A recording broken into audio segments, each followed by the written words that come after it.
Un clérigo compró una vez un caballo. El vendedor le aseguró que había hecho una elección perfecta. Este caballo fue criado en una atmósfera religiosa, le explicó. No puede gritarle "arre" para que se mueva. No responderá. Tiene que decirle "gloria al Señor". Y en lugar de "so" para que se detenga, tiene que decirle "amén". El clérigo pagó el caballo, se subió al lomo del mismo y dijo "gloria al Señor", y el caballo salió trotando a la casa del clérigo. Después de un par de kilómetros, una liebre cruzó el camino y asustó al animal. El caballo comenzó a galopar por el campo hacia un precipicio de 150 metros. En pánico, el clérigo olvidó las instrucciones. "So, so", gritaba una y otra vez, tirando de las riendas, pero seguía a todo galope. Finalmente, en el último momento, el predicador se acordó. "Amén", gritó, y el caballo se detuvo al borde mismo del precipicio. "Vaya", exclamó el agradecido pastor, "gloria al Señor". En la mayoría de los casos que recuerdo usar las expresiones de adoración, resulta ser una cosa buena. Esta quizás sea la única situación donde el resultado no era tan bueno. Hace unas semanas nos embarcamos en un viaje juntos con 10 creencias fundamentales de la vida cristiana. La meta es comprender en verdad estas creencias increíbles y transformadoras en la mente y aplicarlas a la vida diaria. A fin de hacer eso, esta semana comenzaremos a enfocarnos en algunas prácticas que ponen en acción esas creencias. Preguntémonos, ¿cómo llevamos estas creencias de nuestra cabeza al corazón donde se vive en verdad la vida? Al poner en acción esas prácticas en nuestra vida con regularidad, no solo nos capacitan para expresar el amor a Dios y al prójimo, sino también actúan como un canal desde la cabeza hasta el corazón. Estas prácticas nos dan una manera tangible y práctica de recordar, reforzar y ejercitar nuestras creencias, haciendo que sean una realidad en nuestra vida diaria.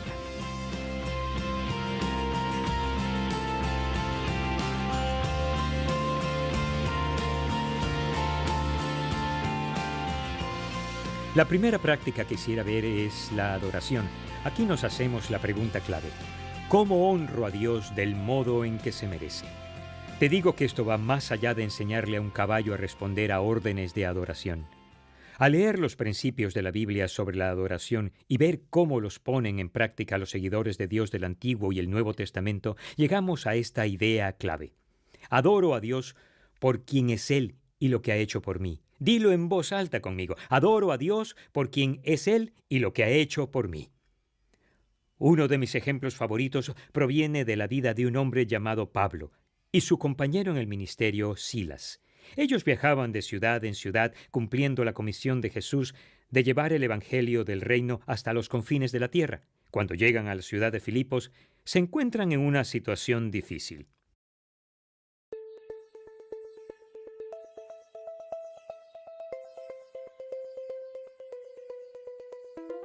En los años inmediatamente posteriores a la vida de Jesús en la tierra, sus seguidores viajaron por todo el mundo, hablándole a la gente de Él e invitando a las personas a creer en Jesús e imitarlo en cuanto al modo en que vivían.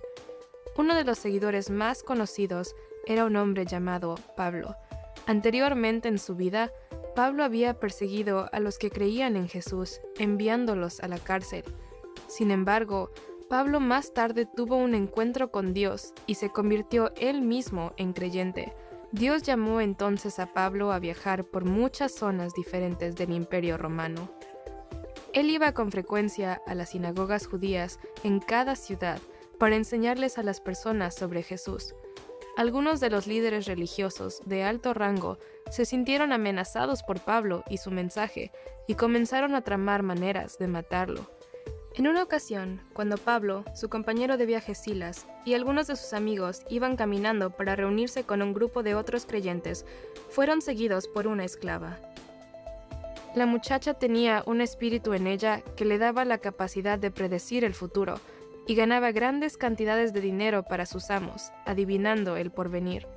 Por muchos días, ella había seguido a Pablo y Silas, gritando: «Estos hombres son siervos del Dios Altísimo, y les anuncian a ustedes el camino de salvación». Finalmente, Pablo se molestó tanto por lo que sucedía que se volvió hacia la muchacha y dijo: En el nombre de Jesucristo, te ordeno que salgas de ella.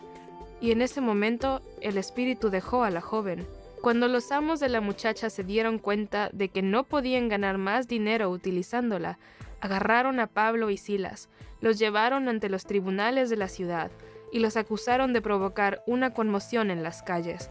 Pablo y Silas fueron severamente golpeados y llevados a la cárcel, y les colocaron grilletes en sus pies para que no pudieran escapar.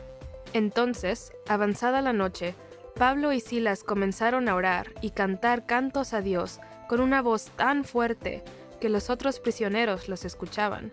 Mientras ellos cantaban, un violento terremoto sacudió la cárcel, moviendo los cimientos del edificio. Las puertas de la cárcel se abrieron y las cadenas de todos los prisioneros se soltaron. El carcelero, que estaba durmiendo, se despertó y cuando vio que todas las puertas de la cárcel estaban abiertas, sacó su espada para quitarse la vida.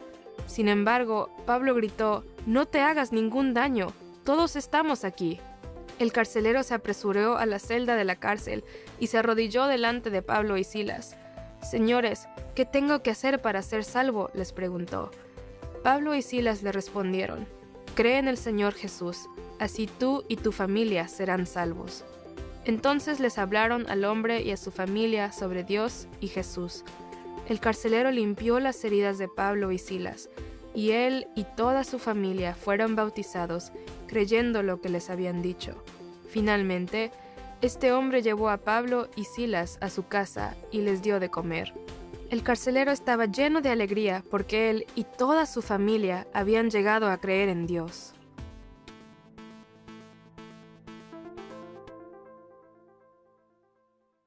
Voy a explicarte un poco más de lo que en realidad sucedía en Hechos capítulo 16, versículos 16 al 25. Pablo y Silas no solo veían cómo las vidas cambiaban, sino que transformaban la cultura y la economía de una ciudad.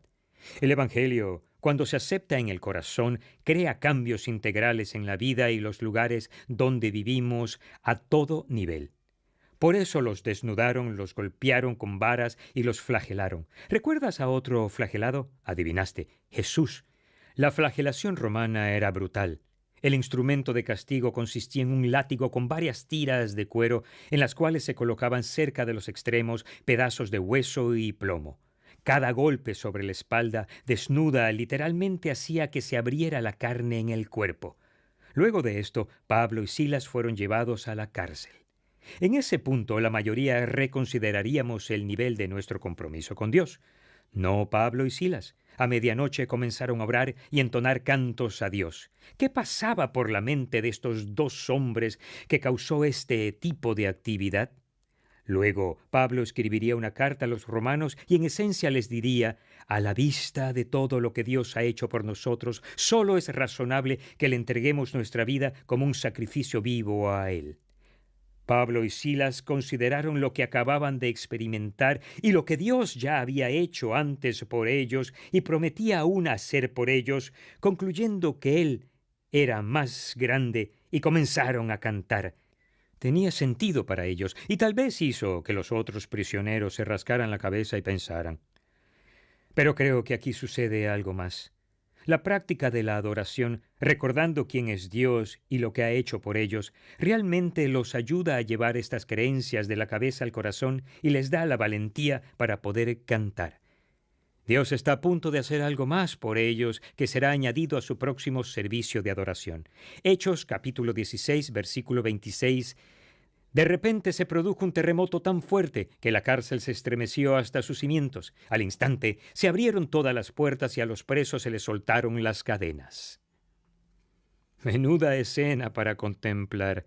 Imagínate que fueras un prisionero presenciando cómo pasa esto hombres en la cárcel. Durante meses e incluso años, de repente sus cadenas se sueltan.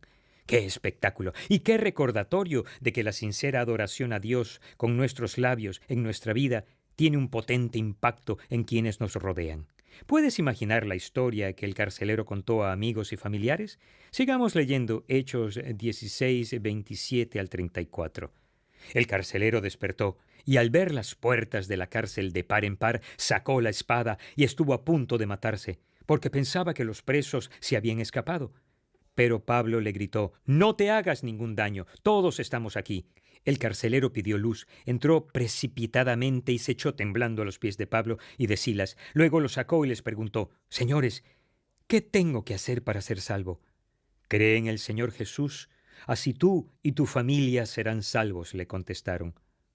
Luego les expusieron la palabra de Dios a él y a todos los demás que estaban en su casa. A esas horas de la noche, el carcelero se los llevó y les lavó las heridas. Enseguida fueron bautizados él y toda su familia.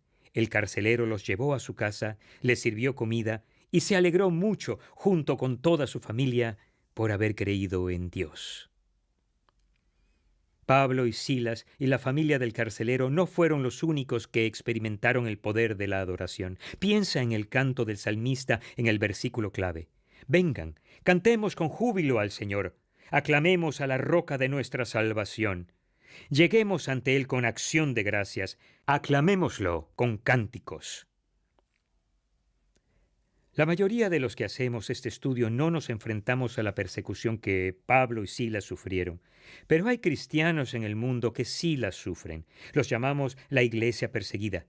Deja que te lea tan solo una de las miles de historias reales, no del año 50 a.C., cuando Pablo estaba sentado en la cárcel de Filipos, sino de hoy. Escucha esta historia de un ministerio llamado Puertas Abiertas Internacional. Susana y su hermano pequeño, ambos musulmanes, vivían solos con su padre después que él se divorciara. La vida era rutinaria, escuela, tareas, un poco de tiempo para jugar. Sin embargo, ese día, en marzo del 2010, la vida de Susana dio un giro dramático cuando un evangelista visitó su escuela y decidió confiar en Cristo para su salvación. Después de un mes de mantenerlo en secreto, le llegó la noticia a mi padre de que me había convertido al cristianismo, recuerda Susana. Enfurecido, su padre la encerró en una habitación pequeña. Su hermano Mbusa fue advertido de que no le contara a nadie que Susana estaba encerrada y se le ordenó que no le diera ninguna comida. El joven Mbusa ayudaba a su hermana pasando bananas cuando su padre se iba. También hizo un agujero debajo de la puerta por donde podía pasarle agua. Mi hermana podía beber agua usando su lengua, pero la mayoría de los días solo podía lamer el barro.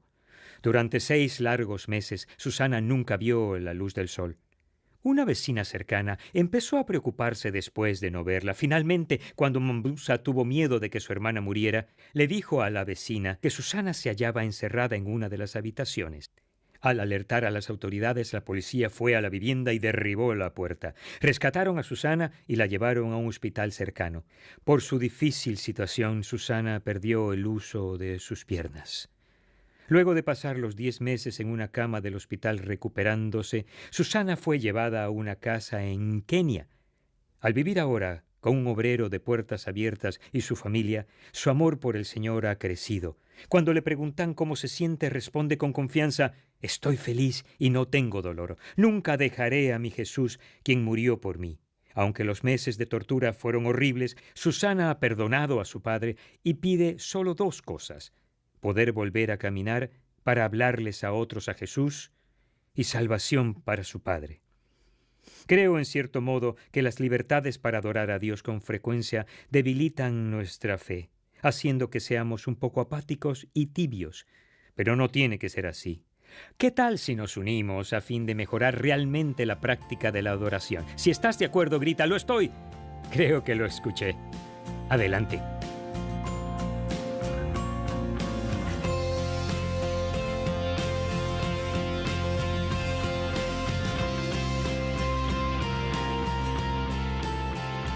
Vayamos a lo práctico y hablemos de cómo podemos vivir esta práctica de la adoración cada día.